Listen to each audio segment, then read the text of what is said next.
Want to know how to turn on parental controls for the Play Store on Android?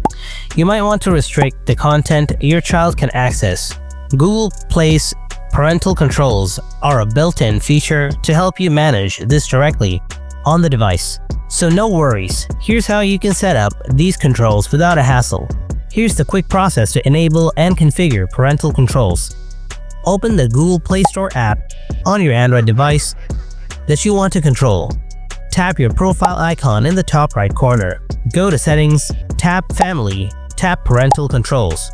Toggle the parental controls are off switch to on. You'll be prompted to create a 4-digit PIN.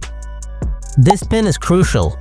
It will be required to change or disable parental controls in the future, so make sure your child doesn't know it.